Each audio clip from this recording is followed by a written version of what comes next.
అంటే ఫిలిప్పులో ఉన్న త్వరితగతిన విధేయత ఒక నశించిపోయే ఆత్మను ఏం చేసింది?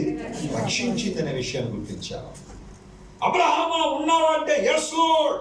ఈ లోకంలో నీ స్వరానికి లోబడ్డం కన్నా, నీ మాటకు లోబడ్డం కన్నా, నీ చిత్తాన్ని నెరవేర్చడం కన్నా నాకు మరొక భాగ్యం లేదయ్యా అన్నట్టుగా దేవుడు ఎప్పుడు పిలుస్తాడా ఎస్ లార్డ్ అని చెప్పడానికి అబ్రహాము సిద్ధంగా ఉన్నాడు. దేవుని బిడ్డలారా, ఒకరోజు ఇదే పిలుపు దేవుడు మోషేని పిలిచాడు. మోషే మోషే అంటే మోషే కూడా చిత్తం ప్రభు అన్నాడు. మీరు ఇంటికి వెళ్ళిన తర్వాత నిర్గమకాండం 3:4 అక్కడ మాట ఉంటుంది.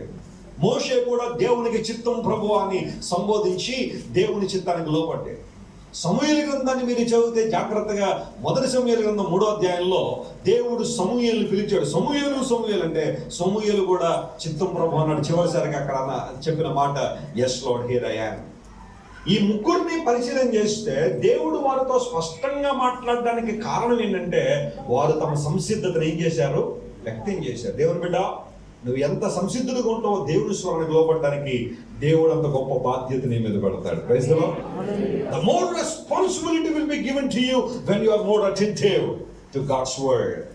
ఆయన మాట నువ్వు లెక్క చేయలేదు అనుకో, లెక్క చేసే పరిస్థితి లేదంటే నీ మీద ఎలా దేవుడు బాధ్యతలు పెడతాడు, ఎలా నిన్ను వాడుకుంటాడు తన ప్రణాళికల కోసం. You must be attentive. దేవుడి కొరకు నువ్వు సిద్ధంగా ఉన్నావా? త్వరితగతిన దేవుడికి లోపడుతున్నావా? ఆ సందర్భాల్లో మీకు చెబుతూ ఉంటాను ఈ సంఘటన. ఒక పాస్టర్ గారు ఒక చోటకి వెళ్ళి వాకింగ్ చెప్పి ఇంటికి వచ్చారట. దాదాపు రాత్రి 12 అయింది, పడుకుందామని చెప్పి ఆయన నిద్రకు ఉపక్రమిస్తున్న సమయంలో దేవుని స్వరం ఆయనతో మాట్లాడుతూ, నీవు వెళ్ళి ఈ వీధి చివరిలో వాకింగ్ చెప్పురా అన్నాడట ప్రభు. ప్రభువా, రాత్రి 12 అయింది, వీధి చివరికి వెళ్ళి వాకింగ్ చెప్పురానా? అక్కడ మైకులు పెట్టిన వాళ్ళు ఎవరైనా ఉన్నారా? లైట్లు పెట్టిన వాళ్ళు ఎవరైనా ఉన్నారా? స్టే చేసిన వాళ్ళు ఎవరైనా ఉన్నారా?